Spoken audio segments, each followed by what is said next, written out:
Sexta-feira, 11 de outubro, um dia gostosérrimo aqui no Rio de Janeiro. Nossa semana encerrando. Eu tô tão felizinha com as notícias que aconteceram essa semana, que eu espero passar essa good vibes para vocês. Bom dia, Cris, que bom contar com a tua companhia hoje de manhã. Eu já tinha falado para vocês que eu tô lendo esse livro aqui maravilhoso do Chico Xavier, se chama Renúncia, né? E quero falar um pouco sobre a personagem, uma das personagens principais, que se chama Alcione, são mãe e filha, e queria contar um pouco da história para vocês. Eu não acredito que a minha boneca Dani entrou hoje, que feliz, meu amor. Tudo bem, querida? E bom dia, princesa. Saudade de você. Quando é que você vai vir passar o fim de semana com a tia? Antes que eu entre aí num esquema de festa, que eu tenho uma opção de festa agora no final do ano. Venha logo pra gente pegar uma praia, que hoje o dia tá lindo. E aí, o que que acontece? Cada uma de nós tem, e de nós homens tem, um mecanismo, né, de conseguir ficar alinhado com a espiritualidade, porque é uma coisa complicada. A gente vive no mundo da matéria, somos um espírito encarnado num corpo físico aqui na Terra, aonde a gente tem tarefinhas para fazer e boletos para pagar. E eu não sei como é que é aí na casa de vocês, mas os boletos aqui em casa, cara, eles são pontuais. Chega lá direitinho, tudo direitinho. Então, a gente tem que dar conta dessa vida material, das tarefinhas do trabalho, das contas, e sem abandonar o lado espiritual, porque é quando a gente tem aquela nossa força, quando a gente consegue estar com o coração nutrido de amor, entendendo que por pior que seja, tudo vai passar. Então, a gente tem que equilibrar, né, esse caminho do meio que é tão difícil, entre não ser só da espiritualidade e ficar achando lindo o mundo cor-de-rosa, etc e tal, e fazer bijuteria e vender para morar no meio do mato, porque aí eu acho que é uma espiritualidade também pouco produtiva e que pouco serve como braços e pernas do Mestre Jesus, e também não ficar só focado na parte material de tem que fazer meu dinheiro, tem que trabalhar, tem que pagar a conta e tal, e chega numa determinada idade, você se pergunta o que eu fiz com a minha vida, né? Então, como viver nesse equilíbrio? Tem várias formas, cada um encontra o seu, mas eu vou dizer uma coisa para vocês séria. Eu tenho um caso de amor com Chico Xavier. Sério, ele constrói as histórias dele de uma forma tão bonita, mas tão bonita, com personagens incríveis, né? E aí é muito engraçado que o Rossandro fala assim, não, porque nos personagens dos livros do Chico é sempre assim, as mulheres são maravilhosas e vão para um lugar bom, e os homens fazem uma porção de besteiras e vão para as regiões negativas, e são as mulheres que têm que ir lá resgatar. Mas nesse livro não, nesse livro a vilã é uma mulher que faz uma articulação horrorosa, prejudicando outras mulheres, porque ela é apaixonada pelo primo e quer se casar com ele. Não tô dando spoiler, porque dá para vocês lerem o livro mesmo assim. E a resiliência com que mãe e filha, né, que é Madalena e Alcione, suportam tudo que acontece com elas, né? A renúncia, em nenhum momento há o revide, em nenhum momento há quando elas estão muito mal, elas se apoiam uma na outra e continuam. E aí, assim, quando eu leio esses personagens do Chico Xavier, eu fico achando que, cara, eu não tenho problema, sabe? Eu leio o livro do Chico e digo assim, ó, que essas mulheres estão passando e estão ali fazendo o evangelho do lar, estão rezando, estão fazendo bem, estão ajudando ao próximo. Então, assim, para mim, Esperança, ter uma leitura do Chico sempre me apruma, sabe assim? Eu gosto de ir toda semana no Lar de Tereza, eu gosto de fazer meu evangelho toda semana aqui em casa. Tem uma série de movimentos de meditação, de Ho'oponopono que eu tento fazer para me manter centrada no meu eixo da espiritualidade, no meu caminho do bem, para que meu lado sombra fique sob controle, porque nós temos o lado sombra, a gente só tem que deixar ele sob controle. Agora, quando eu engreno numa leitura bacana, isso me dá muita força, é impressionante. E assim, eu sinto que meu estado de vibração muda. E eu sinto que eu comunico melhor com o meu mentor e com os espíritos que me ajudam aqui nessa trajetória da Terra. É uma coisa que me faz muito bem. Então, se você nunca tentou, eu recomendo que você pegue um livro qualquer do Chico. Bom dia, bom dia, Camila. Bom dia, Simone. E leia e faça disso assim um ritual noturno. Em vez de você ir para a cama com o celular, você vai para a cama com um livro do Chico, se inspirando com as histórias belíssimas. Em geral, ele tem protagonistas femininas que são mulheres assim de uma fibra moral, de uma resistência, de uma resiliência muito inspiradoras. E aí, só para completar essa introdução aqui, que as meninas já estão entrando para eu começar o assunto de hoje, contar um caso aqui hoje de manhã que eu fiquei orgulhosa de mim. Eu fui estacionar, normalmente eu estaciono na Atlântica para ir malhar. Só que hoje eu estava atrasada, a Atlântica já tinha virado, então eu vim pela rua de dentro. E o cara do ticket da Atlântica é um fofo, eu adoro ele, já sabe meu nome, somos super amigos. Eu compro todos os tickets da semana com ele. E o cara da rua de dentro, da Rodolfo Dantas, é um cobrador, vamos dizer, chato, né? Aí, quando ele viu meu carro chegando, ele veio aproximando. E aí, eu peguei o ticket e fiz assim, tipo assim, eu já tenho o ticket, eu não preciso comprar. Cara, as poucas vezes que eu estaciono ali, ele dá um piti comigo. Ele é super agressivo. Às 6h30 da manhã, o homem começa a gritar comigo. Aí, das outras vezes, eu caí na pilha dele, saí batendo boca. 6h30 da manhã, gente, estou indo malhar, meditei, estou em paz. Por que eu vou bater boca com o cobrador? Dessa vez eu falei assim, não, não, não. O que Alcione faria neste caso, que é a personagem do livro. Eu digo, duvido que ela fosse se estressar com o cobrador. Aí quando eu vi ele já gesticulando, gritando para mim, abaixei minha cabeça, preenchi meu ticket, coloquei lá no carro, né? Saí do carro, fechei a porta, fiz assim para ele e fui para academia. Eu não deixei ele me arrastar para a vibe dele da briga às 6h30 da manhã. Por quê? Como o ticket eu já estava comprada, eu não vou comprar dele, então é um negócio ruim para ele. Só que a vaga é pública, meu ticket vale para qualquer rua e eu fico muito pouco tempo na academia, 1 hora eu já estou liberando a vaga para ele. E eu fiquei tão feliz, gente, que eu não caí na pilha do cara, porque o cara é briguento, ele logo de manhã já quer brigar com todo mundo, quer mandar em todo mundo, e eu sou briguenta também, mas aí, inspirada pela minha leitura noturna, eu não briguei. Ai, gente, fala pra mim que se isso aí não é uma vitória na minha sombra, eu não sei o que será. Então, já que eu fiz essa introdução, vamos ler agora. Que coisa mais linda que Alcione fala aqui nesse livro, Renúncia. Ela tá fazendo o Evangelho do Lar, né? Com a família onde ela tá trabalhando, né? E eu não posso contar mais, porque senão aí vai ser spoiler. E ela fala a seguinte frase, né?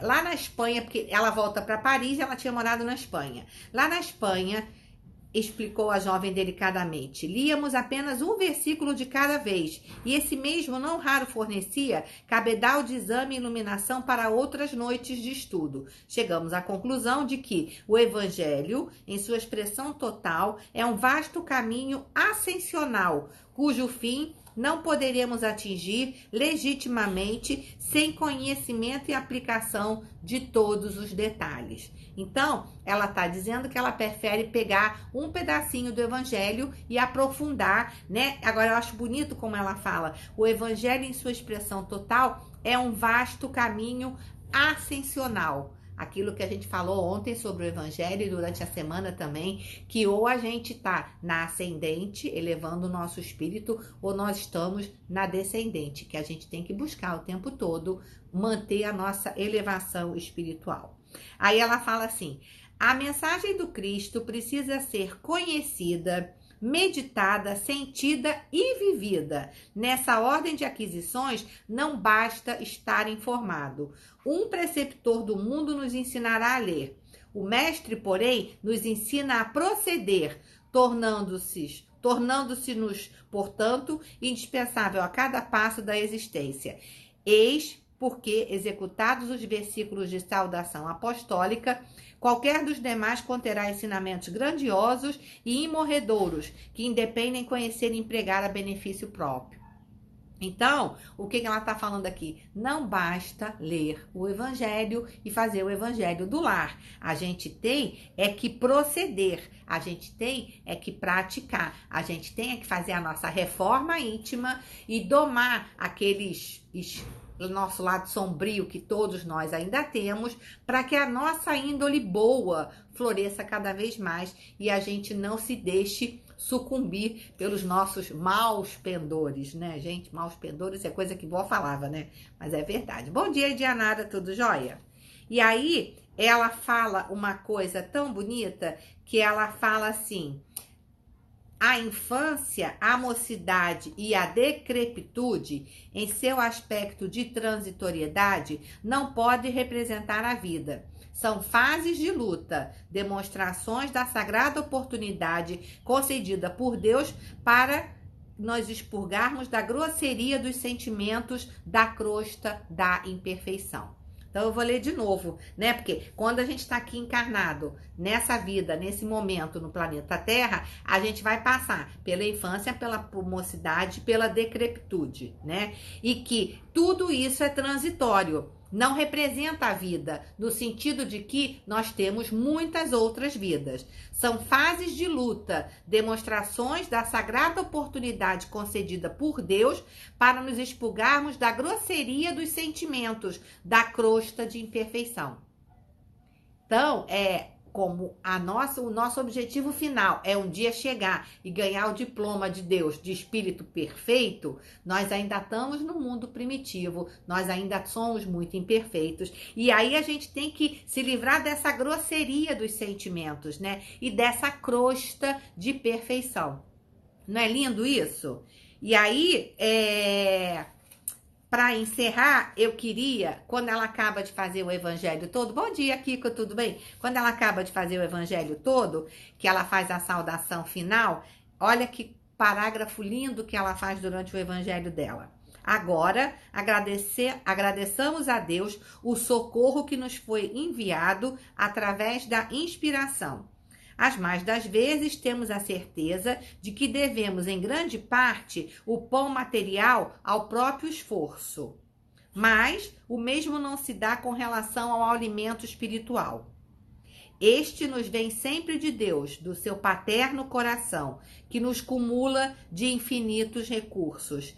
Temos na terra a lei da necessidade, mas o Senhor tem a do suprimento. Agradeçamos a sua misericórdia e apliquemos as dádivas recebidas, porque novos elementos fluirão para a nossa alma dos seus inexauríveis celeiros de sabedoria e abundância. Ai, gente, eu vou ler de novo porque é muito bonito. Ela fala que em grande parte o pão material a gente vai ter baseado no nosso esforço. Aquela coisa, estamos encarnados no planeta Terra, todos nós temos que trabalhar pelo nosso pão, fazer a nossa parte para conseguir que a gente se sustente no mundo material. Agora, o mesmo não se dá em relação ao alimento espiritual. Esse nos vem sempre de Deus, do seu paterno coração, que nos cumula de infinitos recursos. Temos na terra a lei da necessidade, mas o Senhor tem a do suprimento. Ou seja, todos os perrengues que a gente passa, por piores que sejam, em que chegam uns momentos que a gente fala assim, caraca, eu não tô acreditando que isso aqui tá acontecendo comigo, sabe que eu não vou sair dessa situação? Mas a gente não pode esquecer que ele é o nosso pai, que ele é um pai amoroso e não um pai que briga e que nos quer castigar, e que ele também vai nos suprir dos esforços e das inspirações que a gente precisa para atravessar por aquela fase. Agradeçamos a sua misericórdia e apliquemos as dádivas recebidas, porque novos elementos fluirão para a nossa alma dos seus inexauríveis celeiros de sabedoria e abundância. Que a gente perceba o mundo como um lugar de sabedoria e abundância. E que se muitas vezes a gente está vibrando na escassez e as coisas estão difíceis, é muito mais pelas nossas ações do que porque Deus está querendo me castigar. Tira da sua boca essas expressões de o que eu fiz para merecer isso. Se não fez nessa encarnação, fez na anterior. E muitas vezes as nossas complicações ficam por nossa conta mesmo, que a gente se complicou, não precisava ter se complicado tanto. Então, que a gente sempre se conecte com esse Deus, que é um Pai amoroso, que é um Pai abundante, que conhece as nossas necessidades, que sempre que a gente estiver conectada com Ele, ele vai mandar suas melhores vibrações para nos inspirar. Para isso, a gente tem que estar longe da energia da briga, desses programas de televisões que deixam a gente alucinado achando que o mundo vai acabar, da fofoca que rola nas mídias sociais, onde tudo parece também que o mundo vai acabar, e que a gente deixe entrar, que os nossos inputs sejam bons livros, bons vídeos, boas palavras, frequenta a sua igreja, seu centro, seja lá templo, o que você gosta de frequentar, faz a sua oração semanal em casa, se mantenha conectada com a luz, que quanto mais a gente se conecta com a luz, mais a gente começa a ouvir o que os nossos mentores querem de nós, a nos intuir, e aí as coisas de repente encaixam assim, pá, pá, pá, pá, pá, e tudo faz muito sentido. Então, assim, é o eterno orar e vigiar, a gente se perde, aí a gente volta pro caminho. Aí a gente se perde, aí a gente volta pro caminho. Esse é o jogo da vida, né? É diário, né? O Bruno Gimenez, que eu adoro, do Luz da Serra, ele fala assim, quando? E aí ele mesmo responde, hoje, amanhã e depois. Então, é todo dia, todo dia, todo dia, no orar e vigiar, na nossa reforma íntima, rezando e pedindo ajuda desse Pai que nos dá o alimento espiritual, porque a gente não está sozinho nessa batalha. Se a gente usar o GPS Deus, o GPS Jesus, a gente chega mais rápido sem ter que ficar dando tanta voltinha. Liga aí o seu GPS, fala direto lá com a banda larga de Jesus e de Deus, nem precisa de intermediário, é você com ele direto e pergunta aí para onde é que eu vou. Se você tiver com a mente aquietada e com a intenção generosa, ele vai te dizer, ele vai te mostrar e o caminho vai ficar mais fácil. Era isso que eu queria falar para vocês.